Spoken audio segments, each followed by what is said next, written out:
Their lack of preparation already showed up.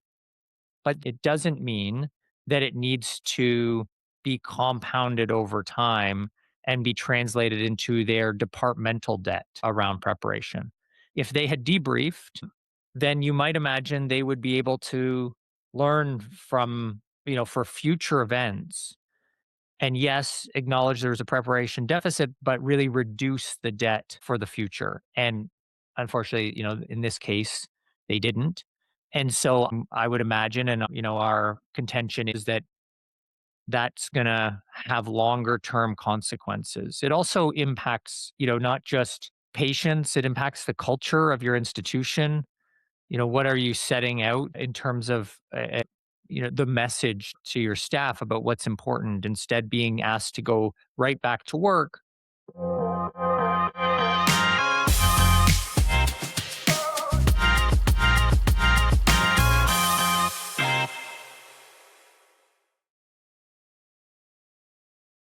Hello, everyone. Welcome to the Paratus podcast, the Emergency Preparedness podcast. Super excited to have with us today Dr. Andrew Petrosoniak. Andrew is an emergency physician and trauma team leader at St. Michael's Hospital in Toronto, Canada. He's the medical director of the simulation program at Unity Health Toronto. He's an assistant professor at the University of Toronto, where his research work focuses on using simulation to improve systems and design, optimizing the care of bleeding patients, and understanding how rare life-saving procedures can be best taught and practiced. He regularly publishes on and speaks at conferences on topics of resuscitation and simulation. He's also the president of Advanced Performance Healthcare Design, a design and consulting firm that uses immersive design to help design hospitals and uses simulation to optimize healthcare delivery across systems and teams. Andrew, thank you so much for being here today. Yeah, thanks for having me. It's a pleasure. So, really excited to have you. You and Christopher Hicks published an article last month, so in May 2026, in the Emergency Medicine Clinics of North America, The Architecture of Preparation, How Effective Emergency Medicine Teams Prepare for Complexity and Uncertainty. A great article. I suggest everybody goes to read it. You had also published in the same journal back in 2018 on trauma team performance. Curious to see what was in your mind, uh, you and Christopher publishing this article now. Yeah, we were approached to write something kind of building a follow up, really focused on care of the critically ill patient. And we had done some more, maybe a zoomed out version, which was the one back in 2018 of how teams work and how to think about team performance. And so that one kind of spanned the entire process and wasn't so focused exclusively on the preparation.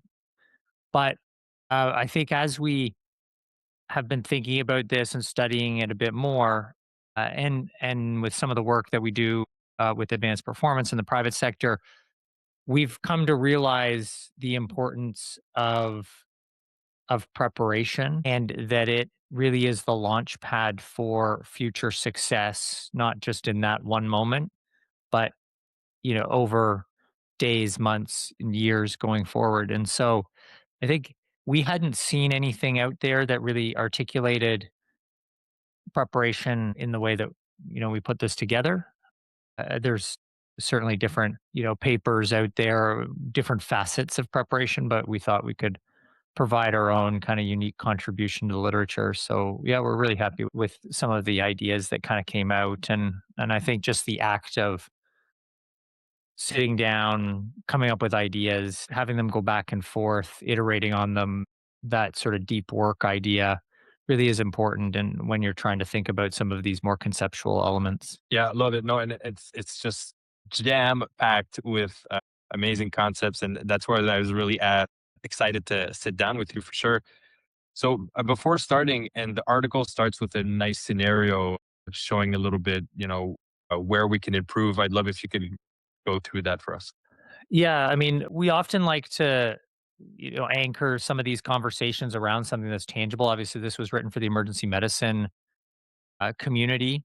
So, something that I think many in the emergency medicine community would resonate with is a patient that comes in cardiac arrest. And what we wanted to try and get out was not some very poorly constructed case where the participants just were not very good and they just didn't prepare at all. We wanted to make it a little bit more realistic. Like, of course, everybody out there is doing their best. And to be honest, every team that I've ever been a part of is preparing in some way, in the moment or just briefly, in advance of the patient arriving. But it does seem like there are some themes that keep coming up, and that the way that we wrote this felt like something that we had experienced ourselves. And it was an amalgamation of, multiple cases over our careers. So it wasn't representative of one particular thing, but it's sort of a sequence of maybe elements in the preparation that just didn't go quite as well, and they compound throughout that. And as a result, you kind of end up with just not feeling great, maybe about not necessarily, the care I think was okay, but it wasn't.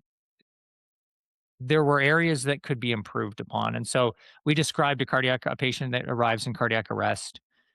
They had a period of ventricular fibrillation where defibrillation was attempted in the field unsuccessfully, and then the patient is arriving. We gave a bit of a, oftentimes, as you know, we get a few minutes heads up. Hey, there's a patient coming in cardiac arrest. That might be anywhere from 30 seconds to 10 minutes, depending on where you work and what your EMS capabilities are. And we did have the team assemble to kind of go through a little bit of a plan. They did do that. It was a little ad hoc. There was no real structure to it. They then kind of realized, oh, maybe we should try dual sequential defibrillation, which is this idea of using two defibrillators. And there's been some recent data to suggest that that might be preferred in these instances. But they didn't really have the room set up for that because they hadn't really kind of thought about how they're going to do it. Then it requires some coordination where you have to put on now not just one set of pads, so two physical pads, but you now need two sets of pads or four total pads.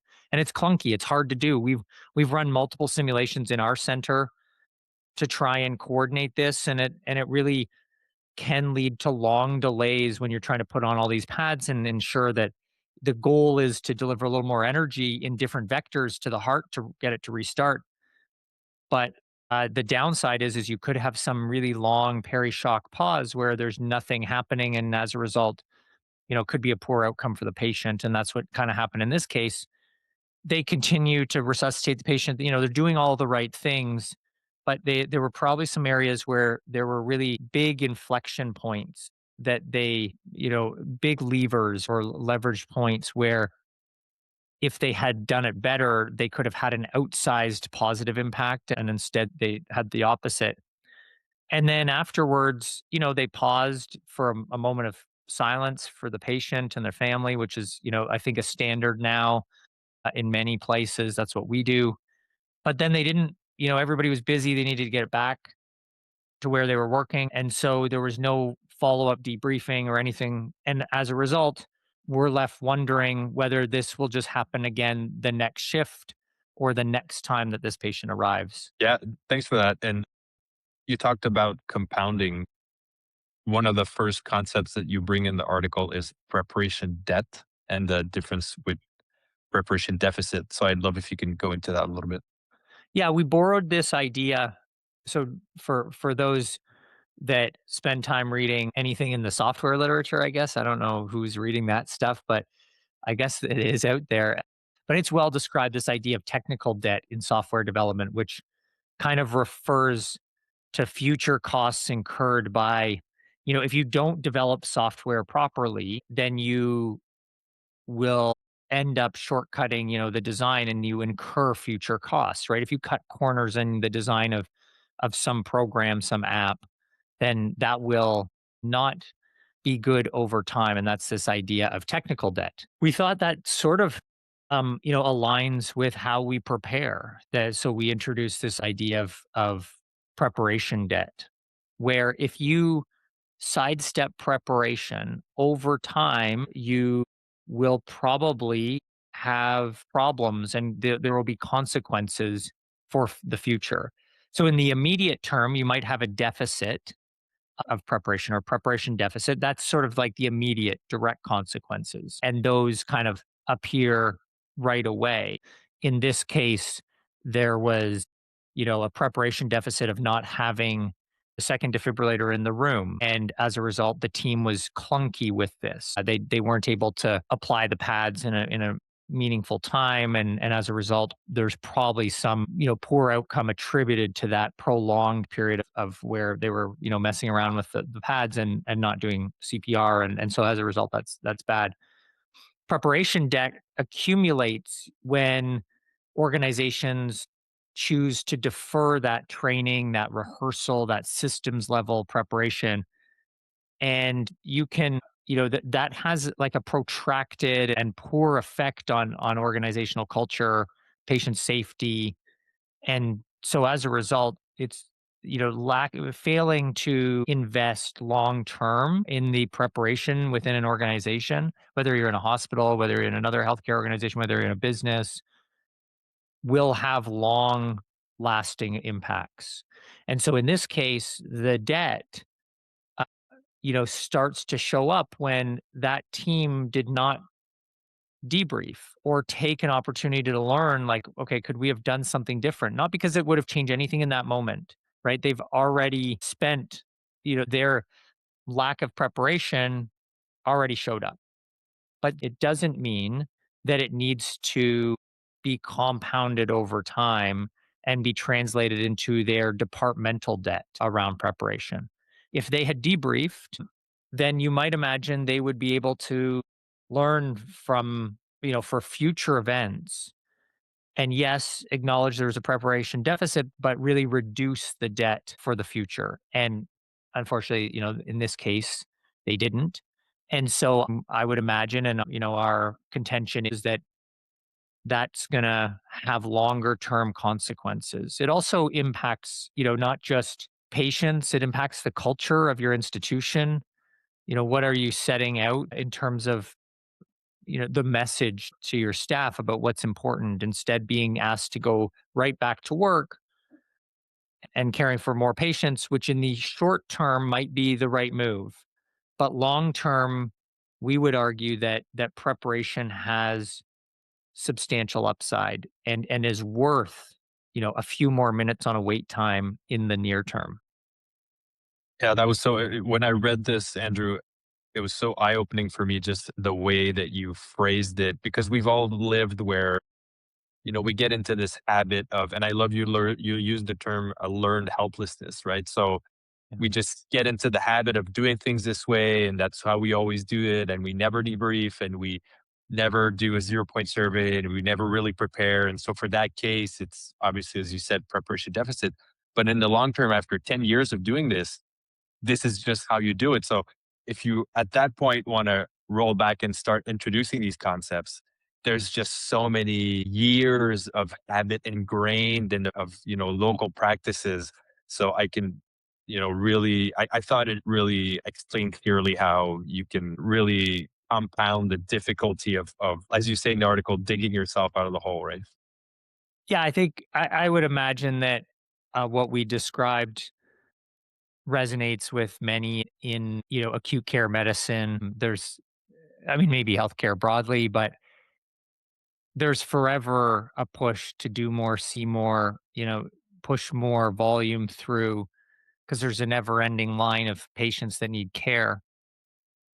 But that has to be calibrated a little bit against, and we're very near term focused. And in the moment, we only think about the next patient, but there are some opportunity costs to that. And without acknowledging this idea of preparation being key over the long term and that the compounding effects, the exponential impact, I think is easy to overlook, but one that I think we could really have an enormous difference in our team's performance. The challenge is that there's so many crises that we're facing every day. Leaders will often get wrapped up in those, and then as a result, it's felt like there's no time to prepare for the future.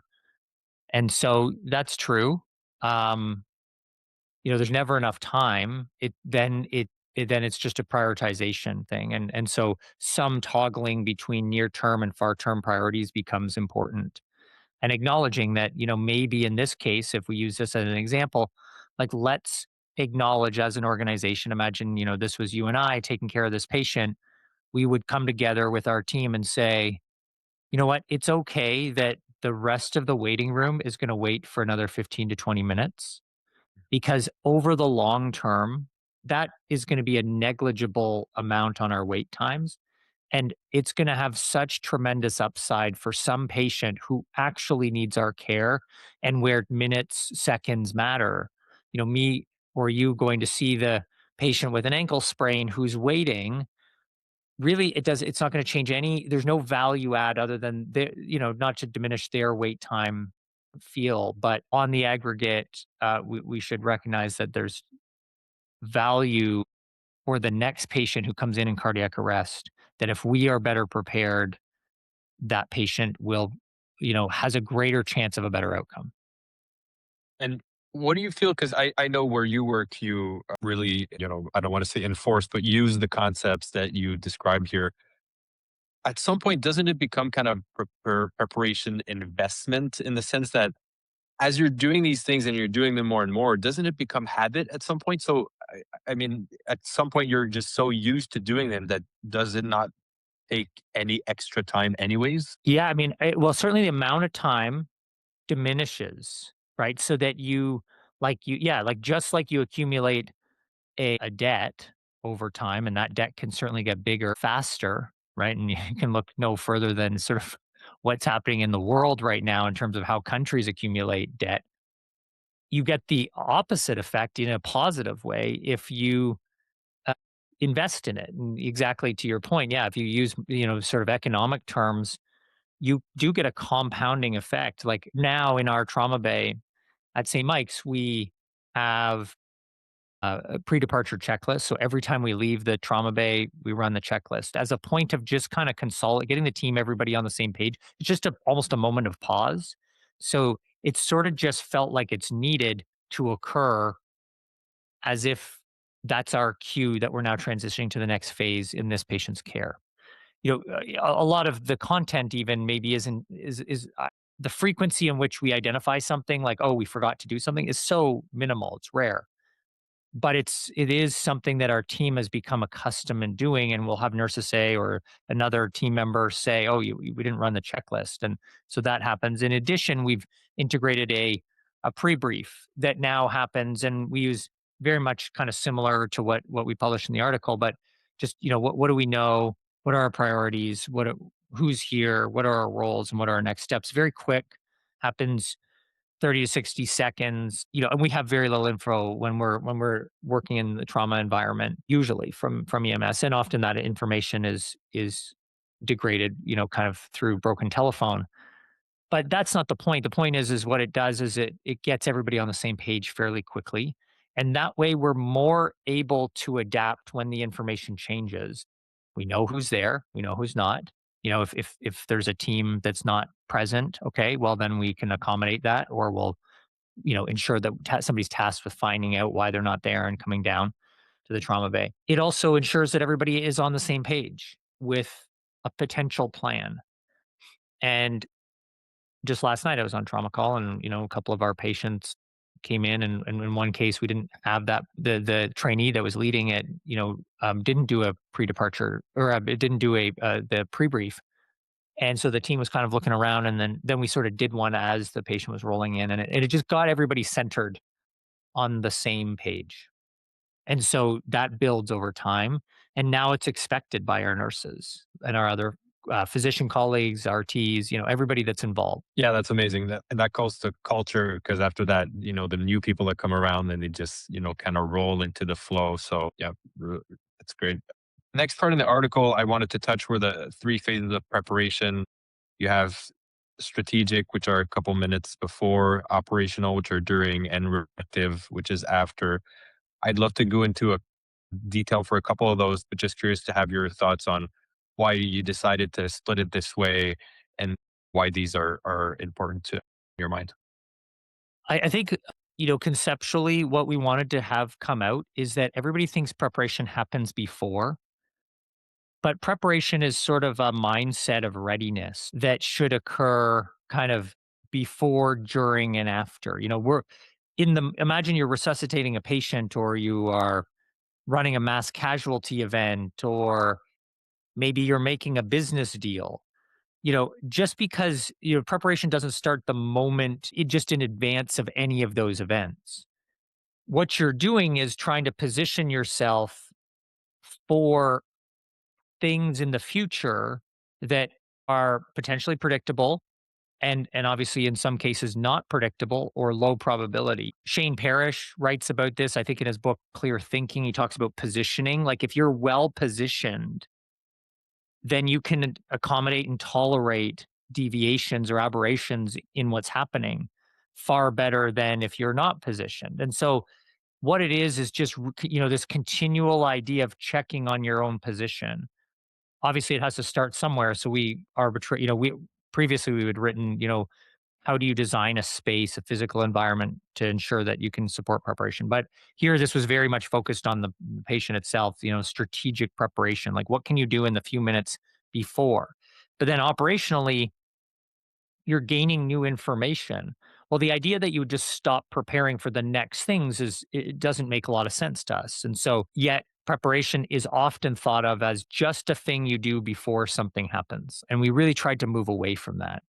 And then finally, I think, which is, most paradoxical to how people think about preparation, is the reflective phase. And even those who buy into debriefing and this idea of reflecting, or an after action review, or whatever you want to call it, post mortem, that's often thought of as like, okay, how do we come together? How do we learn about how everybody felt? How did we do? But the point of that, in many instances, at least a proportion of that, is meant to learn for the future.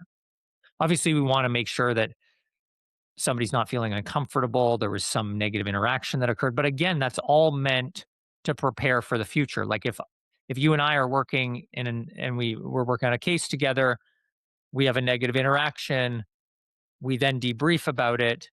Obviously, okay, it's great that we can talk about it, but the point really is so that in the future we continue to have a relationship in the work environment, that we can function and be reasonable, colleagues. So that's what it's all about, as well as identifying opportunities to, adjust the system, make tweaks to a process. And so it's that reflective piece that, if you ask me what is most important over time, that's the most important thing. In the moment, I think the strategic early phase, like right before the patient arrives, that's going to dictate how this all rolls out.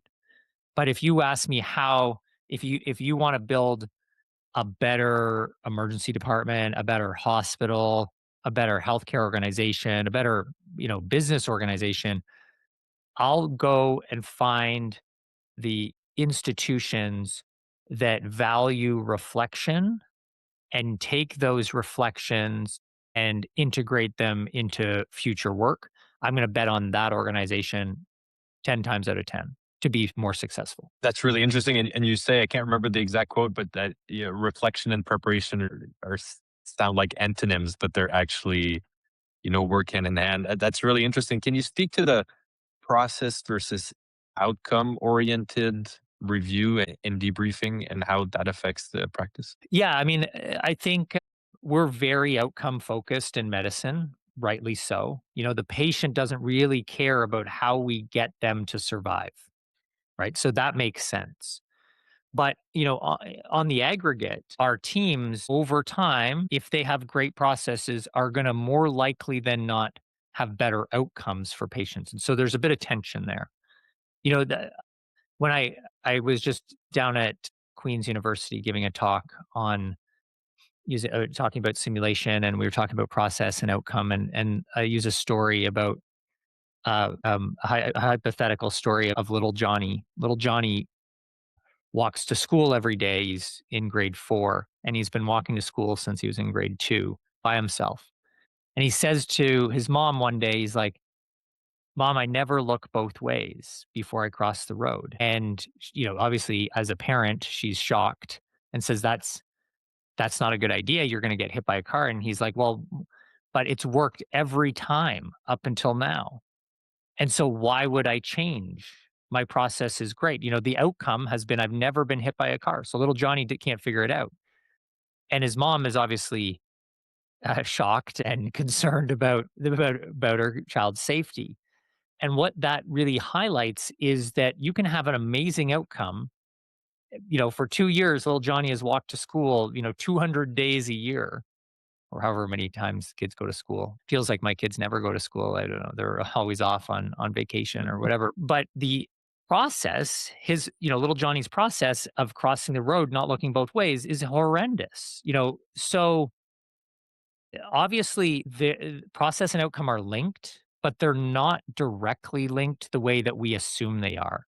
So you can have the most, amazing coordination of a resuscitation in a patient in cardiac arrest, and yet the patient still dies.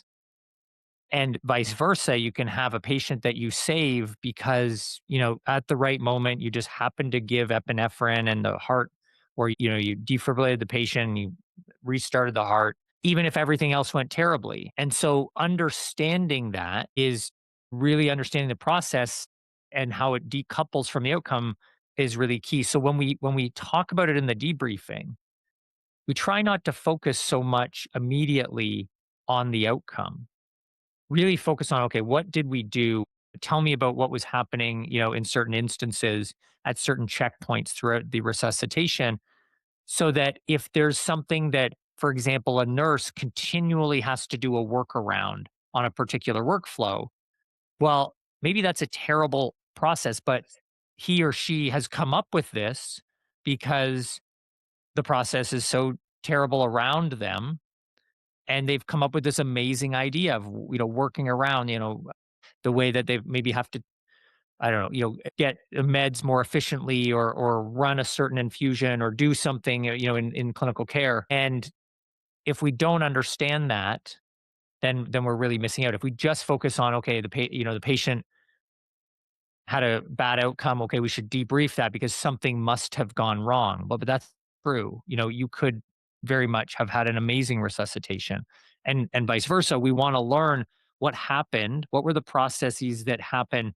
in the event when we saved a patient? And so we try and decouple early on, because over time, the best predictor of outcomes is a great process. You look no different than any athlete that has had achieved success in almost any sport. It's not about, one, they're not motivated by outcome in the way that we think they are. They're motivated by the process. That's why so many of them, will have episodes where their mental health is compromised when they retire. You can look at almost many high performing elite athletes, like Michael Phelps has talked about this. Obviously he was motivated to win gold medals, but I don't think he cared about gold medals the way that we think he should have cared about them. What he loved and what got him up in the morning was the process of being in the pool with his coach and just going through the reps and doing everything possible. So that's where the process is really kind of come out, but we, as observers of sports, just focus on the outcome. We just like to see our team win, or the person we're cheering for win.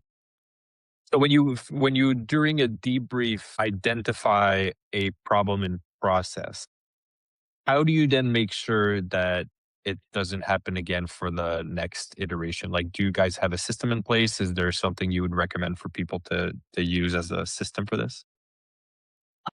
Well, I think having some type of system is great, so that, I don't think that there's a one size fits all.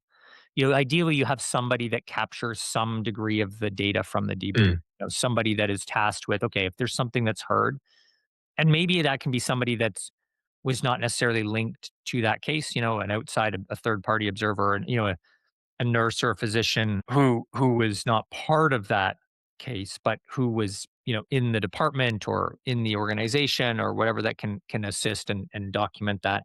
So that's something. But all that needs to happen, not all.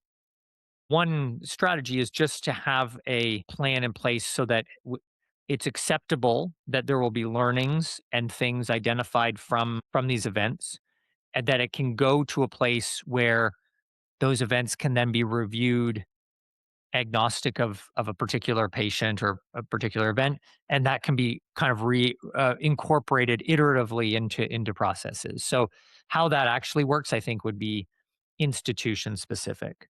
But I'm imagining, movement of an organization in kind of a linear way, where off of that you sort of have these iterative, these spirals that you kind of learn a bit, and then they feed into that linear movement towards excellence.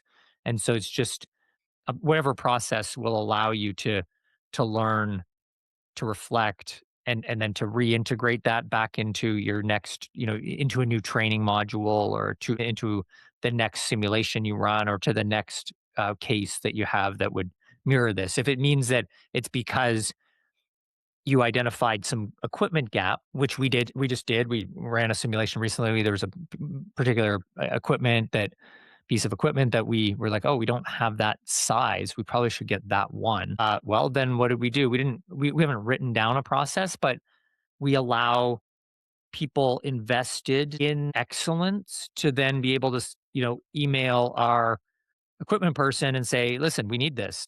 Oh, okay. Yeah, that makes sense. Here's the justification. Great. This comes from a simulation that we ran when this was identified as a gap, and then we make the change. And so that, that's not written down anywhere. There's no policy for this. The last thing we need is more policies. But if we can encourage end users, clinicians to be, to be able to function sort of semi-autonomously and kind of say, oh yeah, we identified this. Okay, we roughly know how we might get more of that piece of equipment. Let's just let those people do that.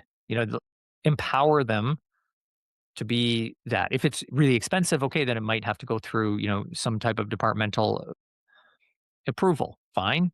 But as long as that can happen, I think that's really what's key. Yeah, I think that goes with the culture, as we were talking earlier. If there's this culture in there of being people being ready and open to improve, that makes a lot of sense. Going back to strategy, I just wanted to have your kind of high level thoughts on, you talk about shared mental models, psychological safety, but also I love like the signposting and pre-mortem. So just curious to have a little bit your thoughts of how you do that, how you recommend people do that, and going a little bit into specificities, especially for signposting and pre-mortems, maybe.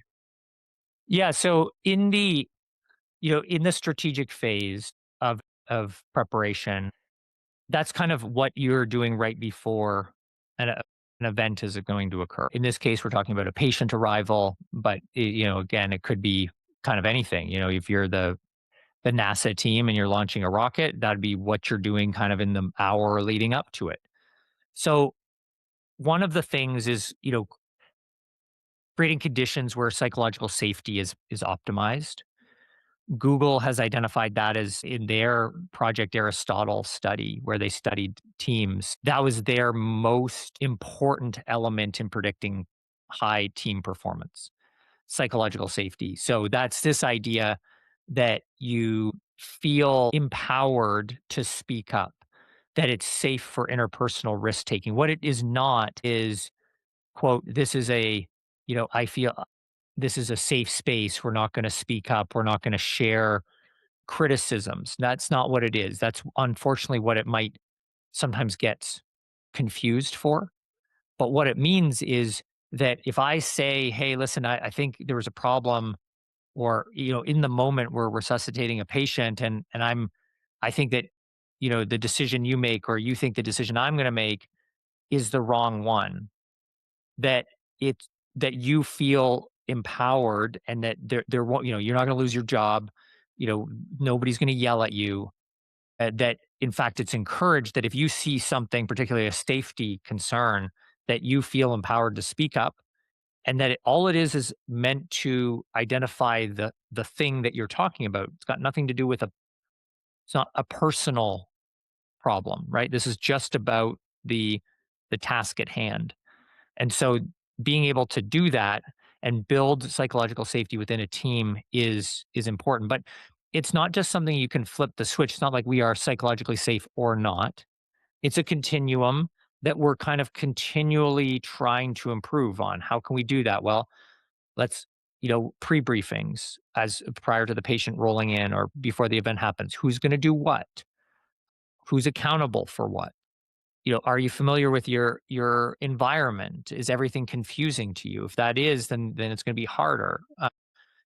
Having some peer coaching or team briefings or debriefings. All of these things kind of regularly and help to shape that. And then when, ways that we practically sort of improve our strategic preparation is around signposting. So this is a term that I didn't come up with, but this is what I've sort of heard it described and how I describe it. You use it during a predictable phase where you try and provide a clear course of action under certain parameters that might occur. For example, if you're intubating a patient, or for the non-clinical folks listening, putting a breathing tube down so that a patient can breathe and putting them on a ventilator, the you might say, well, during this time, there's a chance that the oxygen levels drop below 90% or whatever. You pick your arbitrary number where you think it's unsafe to continue the action of intubation. And you would then signpost and say at 90%, if it gets below 90%, I want you to, you ask your team to call out and say, we need to stop the intubation. We're going to then provide the patient with oxygen, get the patient's oxygenation back up, the oxygen level back up, and then we'll come up with our next plan. In the moment, though, if we leave it to emotion and feel, then I'm going to get to 90%. So the sats start at 100 ideally, and then gradually, perhaps as it takes longer and longer for me to intubate the patient, the sats drop to 90, 88. But I'm almost there. I can almost pass the tube. And so I'm emotionally invested now. And I feel like I'm only looking the difference from 90 to 88. I'm not actually really paying attention to the fact that we've dropped 12% from 100 to 88. And so by signposting, what it does is it helps remove that emotional link and it helps reduce the sunk cost fallacy that occurs where it feels like, oh, I've spent all this time preparing and trying to intubate this patient. Like, I don't want to waste all of that when in fact I'm just adding on to a bad decision by trying to continue further by intubating this patient. So outlining explicitly before something happens, if it's predictable, like, if you're in business and the counter offer comes back at whatever, $10 million for a business you're trying to sell, like you have a plan at that number. You don't then, what should I do now that I have this offer in front of me?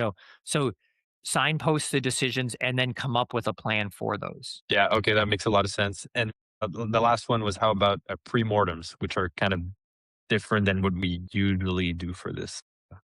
Right. A pre-mortem, it comes from, I think it was originally coined by Gary Klein, a cognitive psychologist, and talked about by Daniel Kahneman, Nobel laureate. And it's this idea that ahead of time, and it kind of aligns with what the military does is red team ideas.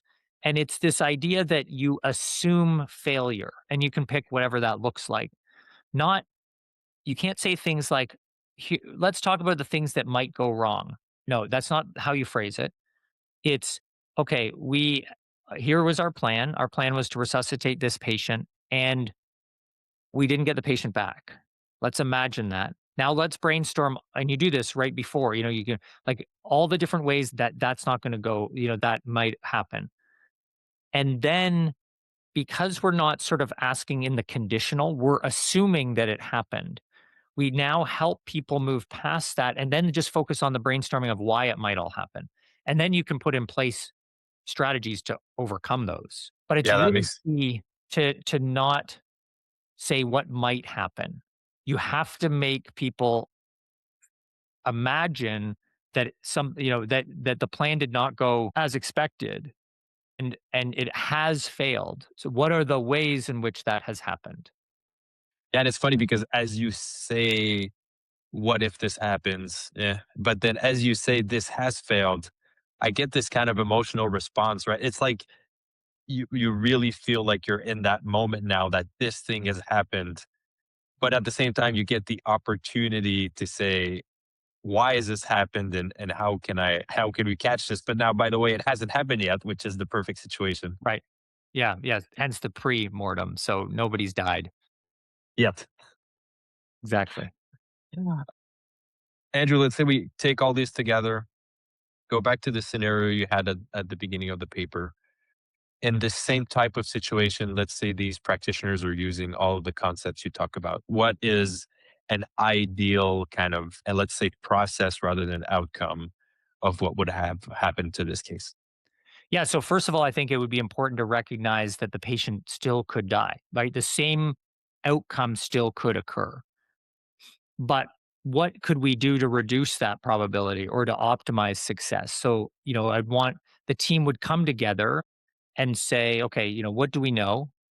What are our priorities? They have a bit of a structured pre brief, and they may only have a couple minutes. And then, you might hear the team lead or somebody on the team say, okay,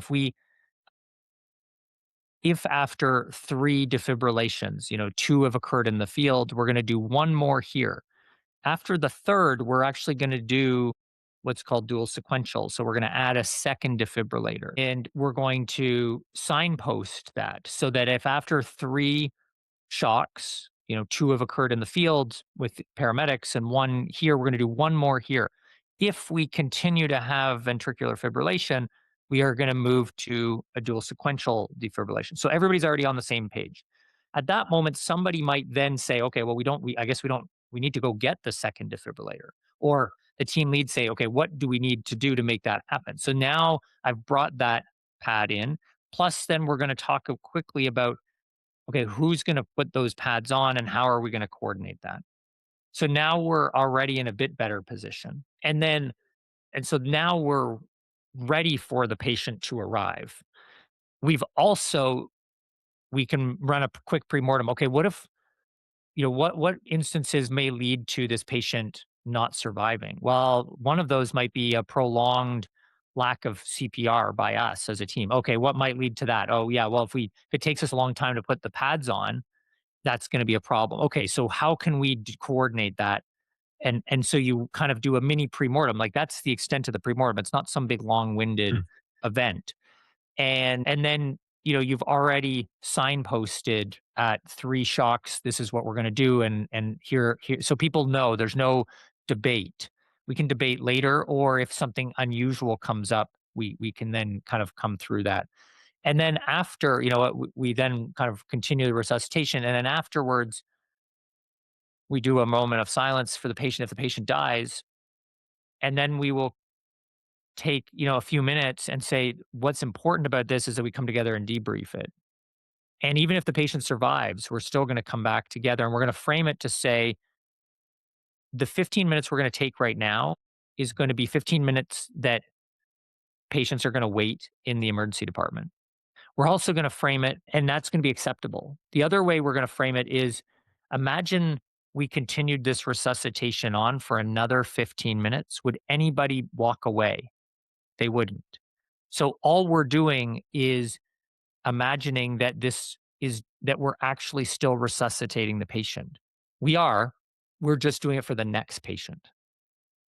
And so that's our way of helping people reframe around this idea of I have to get back to my job.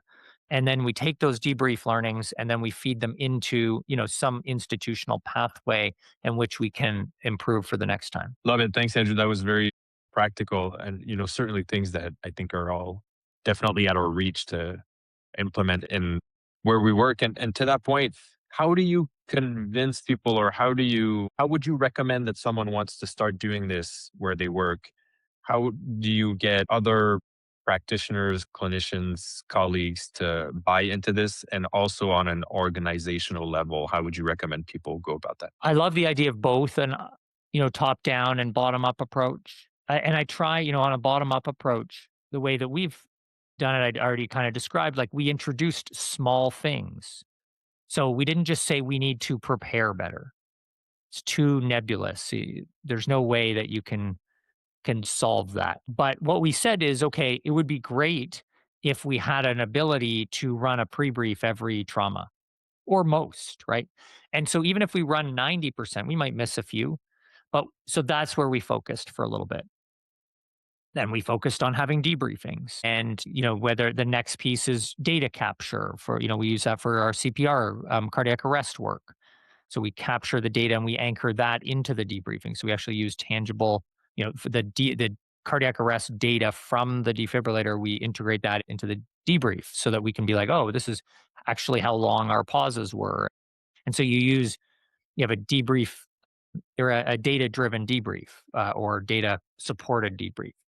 And so there's a sequence, you can either develop a plan in advance, a priori, or you can over time start to be attentive to, okay, where are challenges as a team? And that's all bottom up. On a top down thing, approach is getting support from leadership that, we're after every, we expect that there be, a debrief after every cardiac arrest, whether that be, just a one line email that says, yeah, it was completed, or there's, some form that needs to be, completed or requested by the administration. But certainly a tolerance for a few minutes longer wait times that in fact it's encouraged that you all take a little longer after something like this. And you have to decide what are the things. You can't do it for everything. You can't debrief everything all the time. But to have opportunities for such, you know, ensuring that you have people maybe on your shift that are skilled at debriefing, that they can help assist the debrief if you don't have skilled debriefers.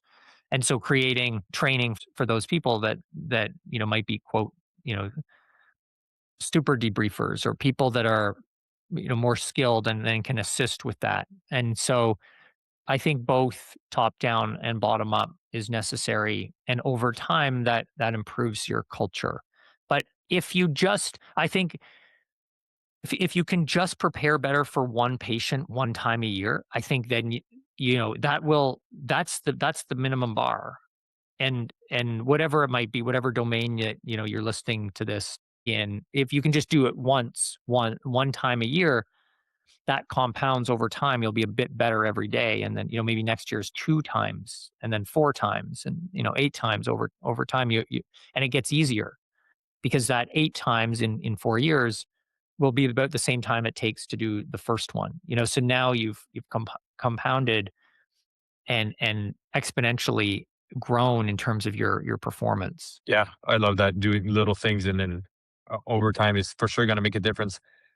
The other thing I wanted to touch on as a final point, you talk a little bit about a physical environment and optimization in your article, and I know you run with Chris Advanced Performance Healthcare Design. I'd love if you could tell us a little bit about that physical environment specifically and that what you guys do. Yeah, it's work that we're really excited about, and we've been fortunate enough to be doing in a variety of domains in predominantly in healthcare. And so, in one of our kind of pillars, we work with architects in designing clinical spaces. So what we find is when we'll run simulations, recreations of authentic clinical events for clinicians during the design process. Often, the traditional, more conventional way of designing hospitals, different departments, clinical spaces is, the architect will come up with, a set of preliminary plans and then ask us as clinicians, what do we think? And it's very difficult to imagine ourselves definitely looking at it, looking at a 2D set of plans. And even when we look at it in 3D, how is it going to work? Because our work is so complex and we're not actually very good at looking at a space and thinking about how we're going to work because we forget a lot of things. We take mental shortcuts. It's like when you design a kitchen and imagine your contractor said, what do you think of the space? And they've, mocked it up for you. Maybe they've taken the liberty of mocking it up, or they show you 2D drawings versus, or maybe, they let you walk around the actual kitchen they've built for you. that's the sort of traditional way of looking at things. But what would be better would be, okay, now go into that kitchen and make a meal. We're not going to ask you if you like it or not. Just make the meal. Here's the recipe, make the meal. Tell me how that goes. That's the equivalent to what we do at Advanced Performance. We use immersive design strategies where we put clinicians and ask them to do things that they know how to do. We don't ask them if they like the space or not like the space. We ask them, how do you work in this space? What do you need to have happen? And when we've looked at our data, we get, over 50% more engagement from clinicians when we do this. They speak more during these interactions, and the quality goes up like 40%, 45% in our recent analysis in terms of the problem solving words they use. So when they start to describe, their feedback, it's better, word for word compared to, hey, do you like this space? Does it work for you? Versus tell us how this space, you just ran through a scenario.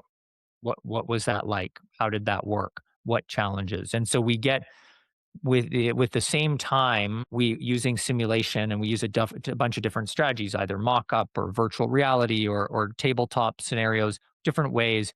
And then we do some different analyses using kind of evidence-based design approaches. So we work with architects to build spaces that work better for clinicians. And we try and get, better data for the architects to then revise and build out these spaces. So we do that. And we also work with companies, device companies, startups in pilot testing their products or creating content for their products in a simulated environment, because it's very difficult to get into the authentic clinical space. But we can create, about 95 as accurate as you need to be able to get, an authentic representation of what it is that you're trying to do. So if you have a new product, we work with founders as they are testing it in a simulated environment.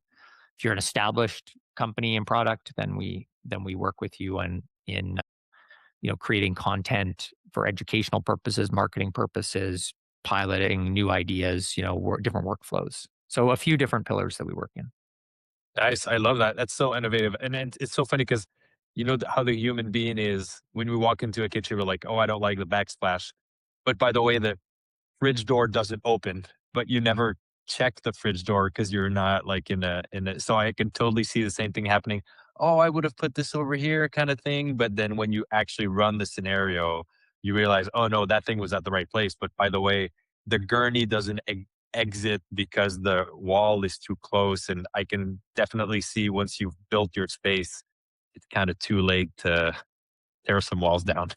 Yeah, I mean, you can do it. It's just really expensive, right? And so we think, the data would suggest it's about at least a 7-to-1 return on investment and up to 25-to-1. So for every dollar you put into this process, you get, you save on future rental costs because they're very expensive. So, and as long as there's still hospitals being built where stretchers don't fit into elevators, we think this work is still valuable because I think almost every hospital on the planet has an elevator where the stretcher doesn't fit, and you wonder how did that happen, and it's because the process doesn't really support it, and that's just an example, but those types of things happen all over the place. Think you have work forever. We hope so.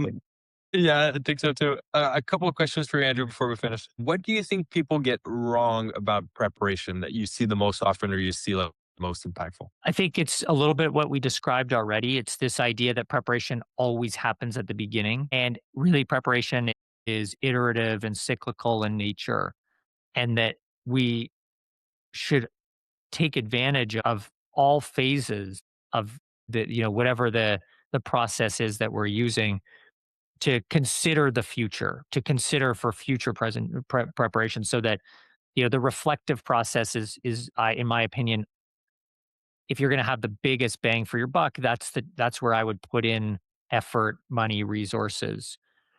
Whereas that's not intuitive for people to think about when they're thinking about preparation. They're like, well, that's at the end, but it's nonlinear. These things will happen again and again, whatever event you're talking about. And so thinking in a nonlinear way is very non-intuitive. It's counterintuitive. It's not natural for humans So you have to sort of force yourself to think a little bit differently. Yep. While writing this article or in the past 6 to 12 months, have you changed your mind about any one of these topics in preparation? Well, I think I didn't really appreciate the long-term value of, the idea around preparation debt and deficit was something that I'm not sure. I don't know that I changed my mind on it. I just didn't have the right words to describe that. And I didn't really I don't think I thought about it in that way. And so that has really probably changed how I think about preparation and the value of it, that it really is something that accumulates. And, if you can flip it to the way you described at the beginning to an investment, that's something that I hadn't really paid a lot of attention to.